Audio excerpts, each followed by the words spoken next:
Hello and welcome to Miniatures Rundown with Sunday Preview Rundown. I'm Mitchell. I'm Joshua. And this week we have a very special week. This is Necromunda. You got Necromunda. It's Necromunda, the next book and the final book of the saga of the Aranthian Succession, a name that took me 3 book releases to figure out how to say properly. Yes, Aranthian. So it says, explore the ruins of Jardlan. It's always kind of weird when they do these storybooks like that. Yeah. Because if you didn't read the previous ones, like, none of what they're about to say here makes the lick of sense. Oh, no, yeah. Things are not going well for the Imperial House. Azastium Aranthus has awoken, but to what end? Oh. And if you didn't read Vault of Temenos... Who's Azastium Aranthus? Yeah, like, his name's on the Aranthian Succession, so you can kind of... And Azastium, I think, is a reference to Ozymandias. That makes sense. Who's the guy who's, look upon my works, ye mighty, and despair. Yeah, that guy, yeah. whatever. I'm guessing. He obviously woke up. He was the guy who was in the Vaults of Temenos, and he woke up and is now siding with Lady Credo to take down the Helm Wars. Dope. But we don't know why. $10 says it's because Secret Chaos. That's all I'm going to guess. So there was the first book that was Aranthian Succession. Cinderak Burning. And there was no one named Aranthius. No. Aranthius did not show up in name until the end of Vault of Temenos. Spoilers for Vault of Temenos. Yeah, this whole thing. If you're not spoiled, don't read the whole thing. Yeah, there's some spoilers in here. So anyway, this cover is a very nice feature. We've got Buzz Lightyear, Halloween Quarian from Mass Effect, and that guy from the end in the Rebel Strike Force in Episode 6 of Star Wars. You told me you weren't going to say that. Now I got to put the dang picture. No, in. I said you didn't have to put the picture up. I never promised I wasn't going to say it. All right. I'm going to put Darth Vader on the screen. Oh, this old guy. Star Wars. The old guy. No, it's the old guy that everyone insists is Captain Rex. Oh, it's not sure. actually Captain Rex. Yeah. Star Wars nerds. Anyway, no, what this actually is an enforcer. I believe, the first actually important named Squats character. Yeah, probably. Let me see. Orin Grimjarl. Yep. And then that's the Lady of Ash, who is, I think, our first named important Ash-Waste nomad. That is true. I will say, does look like a badass. I want that in miniature form. Yeah, she looks amazing. I mean, they previewed her model. Yeah. It's great. Yeah. I want that mini. Yeah, me too. Unfortunately, we're not getting that today. No. What we're getting is, obviously, the next book with the lore, and, of course, the next campaign. It says that it follows the forces of Byzantium and the Prophet as they try and take down Lady Hera, the 13th daughter of Helmar, for the last time. It says gangs battle for the control of key waypoints, but we don't actually have any campaign rules preview for this. Yeah, we don't know anything yet. So, unfortunately, we don't really know. But we do know more rules for Vansars, Enforcers for the second book in a row. Yeah, that's strange. Why did they just put them all in one? And Squat Prospectors, including new vehicles for each. So we're getting the Vansar vehicle, the Enforcer vehicle, and an Ironhead Squat vehicle. I'm okay with all this. I am okay with all that. This feels a little bad because they put Enforcers in 2 books and put Delak as a free download on the website. And they didn't get a vehicle. Sucks to suck if you're Delak. But if you're Delak, you already knew that. Yeah, that's true. Because you're used to just being the whipping boy.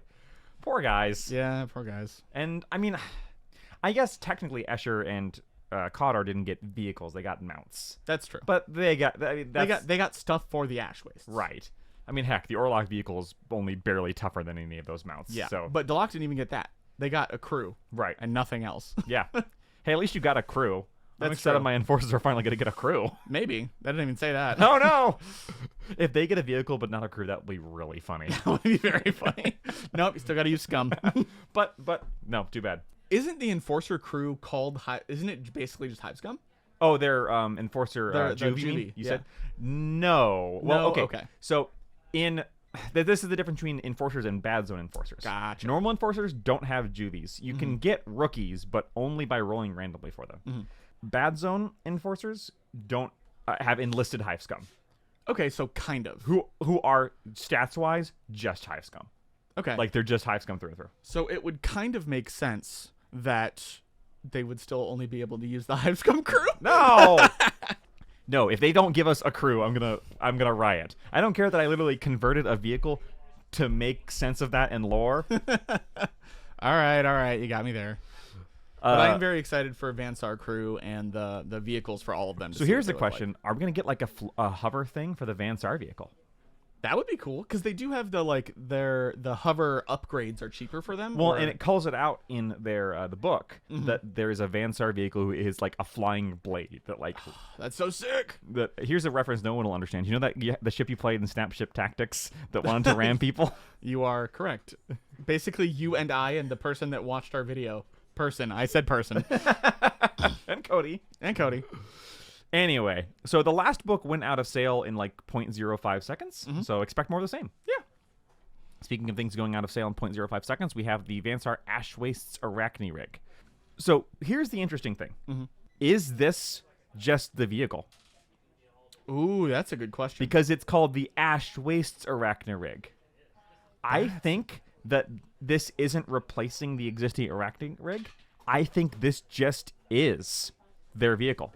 Because it says a wasteland variant of the Vansar Arachni-rig. That's true. So the Arachni-rig is actually a brute. Right. So if this is basically their vehicle or their mount or whatever, that would be interesting. It would be very Vansar. Yeah. Because literally all of the other ones have a separate model for their vehicles. Right. So yeah, it would make sense that these are the right ones. Although then also Squats and Enforcers don't have theirs out yet. So it could be they are all just not out yet. Right. So we don't know until, next year. year. The fact that it's it says, Ashwaste Arachni-rig really makes me think that these are their vehicles. Yeah. There's also the fact that it's on the front of the vehicle. Yes. That's my second takeaway from that. Yeah, you know what? That's fair. But the good news is, hey, we have reprinting of the Gang Tactics cards. Yep. Finally. Yeah. Every single time they reprint one of these is great. Yep. And the vehicle cards are fine. I don't like that they're separate. I wish they were like a reprint and the vehicles cards. Same. But I guess if you're not playing with the vehicles and you only want the reprint. Was about to say that the flip side of that is that, or maybe you already own these. That's true. And you don't want to have to buy a redundant pack. You know what? I redact my statement. Aha. 26 new cards, including blank vehicle cards, and 26 cards for the... Yep. Here's a weird one. Underhive graffiti transfer sheet. Yeah, they did a Necromunda transfer sheet like a couple months ago now, but it wasn't this. No. This looks actually really cool. It does. There's a lot of symbols I recognize from other things in here. Yeah. These would look great on the side of your terrain of your habs. The problem is it's probably going to be like, I don't know, $20. Probably. And that's a lot for something that you could also just kind of, I mean, freehand if you want to. I don't love water slides. That's a me either. thing. I would rather make a stencil and airbrush it, but Sure. again, if you don't have an airbrush or those look very difficult to make a stencil Yes, for. yeah. It is hard to paint in miniature things that are easy to paint badly on the side of a building in real life. Yes. That being said, the numbers and the hazard stripes and stuff like that, that's just taking up space. Like those can be made with Sure. stencils easily. Hazard stripes very easily, numbers very easily. But, the tiny little enforcer tags. Yeah. Things like Primus or Danger on there. Primus. I want to put Primus on there and then put it over a tiny poster for the band Primus. Primus. Touring the 41st millennium. And continuing with the Necromunda, but this one is going to be for Forge World. It doesn't say it. Oh, yeah, it does say it. It says Forge World Resin. Cast in Forge World Resin. We have the Mind-Locked Word and the Cephalopod Spectors. So the Mind-Locked Word is an everyone model. It's technically from the Psi Syndica allies. Gotcha. Whereas the Cephalopod Spectors, I think, are part of... I think they're Delok, aren't they? only. Yeah. So this is weird. This is kind of... Well, no, it does say it's alongside their creation, so I think this is actually all under the Psi Syndica, which is one of the favored allies of Delok, if I recall. Yeah, they usually have the if you're Vansar, you get a bonus for being an alliance for this. It's or whatever. strong alliance. Is what it's strong called. alliance. So the first time you test your alliance, it's not actually tested. You can just get a battle pass. They just wag their finger at you instead of yep. I'm sure that's gonna show up great in the mic. Hey, I counted it was showing up. Then we have the Vansar Ashwaste upgrades. I've never bought any of these because it's I don't know. I'm not a fan. I don't want to turn my Vansar into Teenage Mutant Ninja Turtles.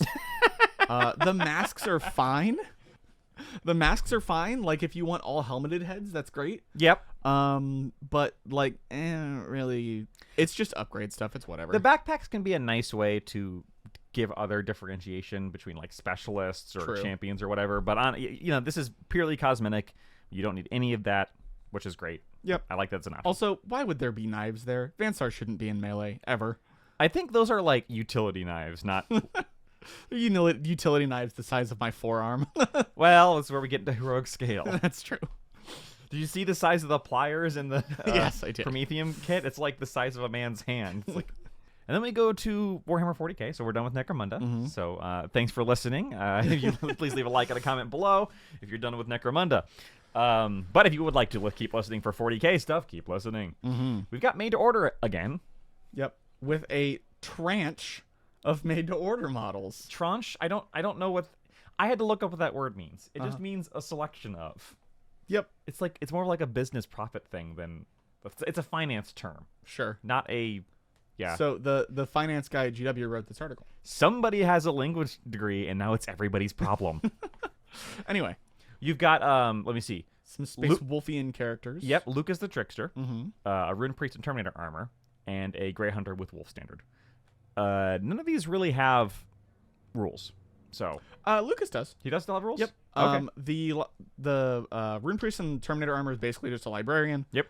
The banner technically exists, but it's just like an upgrade that you can put on anybody, and it gives you, like, I don't know, reroll your runs or something like that. Yeah. Lucas does still have rules, though. I remember last edition Lucas was funny because he would automatically kill something that killed him in melee. Yeah. So if you charged a Knight Warlord Titan with him, you could one-shot a Warlord Titan. He does not do that. No, he doesn't. They took that out. I'm excited. The unfortunate part is all of these are going to be in fine cast. Yeah, these are resin, and they're old, so they're fine cast resin. Yeah, and that Terminator looks real stunty. I would rather just take the new one and make it into a Rune Priest. That Terminator is clenching. Yeah, he's like. Then we've also got Grey Knight's brother, Captain Stern, he's in resin. Deathwatch Captain. Why do you laugh every time you say his name? The term brother captain is What about it? I don't know. Brother Captain. It's the four titles. Grey Knight's brother captain. Fair enough. He's in resin. He's in resin. Captain Artemis is in plastic. He has not been gone that long. No. And then He looks pretty good. A rando inquisitorial warrior acolyte in metal. They had to put a third thing on this page. Apparently. And then we've got a bunch of resin servitors. These were the ones that were the Astra Militarum servitors that got nixed from the Codex. Yeah, like not very long ago. Not very long ago at all. And they're still I think they're still technically usable. No, they are still usable in the Codex. You can only put them with like the tech priest. Are the ones on the right like significantly smaller than the ones on the left? No, that's perspective. Okay. Why would they do that? Because they just took this directly from the listing on the webpage. Fair enough. You think they put effort into rephotographing this? Come on, man. That's true. You got me there. They could at least like I don't know, cut it out and like increase the size of it in Photoshop. And they're also resin, so they're bad. Oh god, with all those wires. Like, don't buy these. Yeah, don't buy them. But if you want to, they're made to order, and they're gonna. Unless they're like $20. They're going between the 21st of October until the 30th of October, so a week of pre-order. Yep. It should be mentioned that we couldn't find, at least. This is not a 2-week pre-order. I was about to say that. Yeah, we're back to normal. Yeah, we'll see where we go, because it's interesting that rather than skipping a week and just having a week of nothing, they're just double releasing on a week. Next week, all that Necromunda stuff is going up for pre-order. Yep. Speaking of Horus Heresy, which was the stuff that went up for pre-order yesterday, Trader Champion Council. He's forged resin. He looks really cool. I like this model a lot. I'm not gonna buy him because he's Forge World. I guess I don't see it. I don't know. I like the. I'm a sucker for a cape, man. That's fair. But I just really like this model. Although I don't, again, as per usual, I don't like the studs. Yeah. On the shoulder pad, not my favorite. Yeah. Or the legs. Anyway, but other than that, I think he looks sweet. And he's a trader, so he's close to my heart. Now, normally we skip over the Black Library stuff, but this one actually matters to a lot of folks because this is the book that finally has the duel between Horus and Sanguinius. Which, even though we all know exactly how it ends, it's cool. I guess it is cool. So it is the end of the Siege of Terra. Yes. And they pulled a Twilight or a Harry Potter. So I don't think this is quite the end, because I think they're still going to have one more book that is like kind of the aftermath and everything else. Oh, there's a third? It's this is the latest, not the last. So it says it culminates in the duel, but there's still more after the duel, because then the Emperor has to kick Horus's butt. That's true. But also get basically killed himself and interred in the Golden Throne and all that good stuff. See, so I think that's next book. So the end and the death, they didn't have to split into 3 volumes. They could have just been 3 books. But they did. But yeah, a lot of people are super excited about this. And then there's a wonderful hardback version for 2,500 copies only. Good luck. Because people are excited about the regular version, let alone the hardbacked, very, very pretty one. It is very pretty. There's also a Word Bearers Omnibus. Cool. I might actually pick that up. Word Bearers are cool. Meh. Yeah, I know. You don't like chaos. I like chaos fine. I just think Word Bearers are whiny, boring pants. They're better than Alfarius. They're better than Death Guard. They're better than memes, yes. What a surprise. Well, that's it for this week. All this goes up for pre-order next Saturday. I'm going to try and get my hands on a copy of the book, of course. Yeah, oh yeah, me too. But thankfully that's it, because I spent a lot of money on Marines, man. You did. Spent a lot of money on Marines. My very first gang in Necromunda was Van Saar.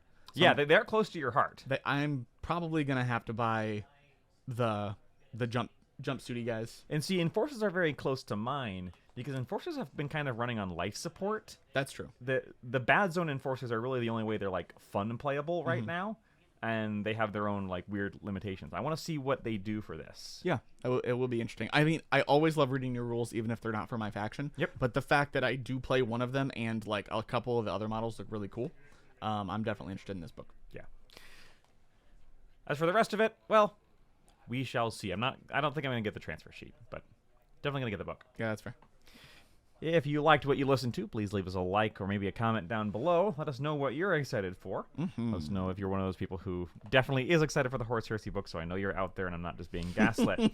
That's it from us this week. We will see you next Sunday. Bye-bye.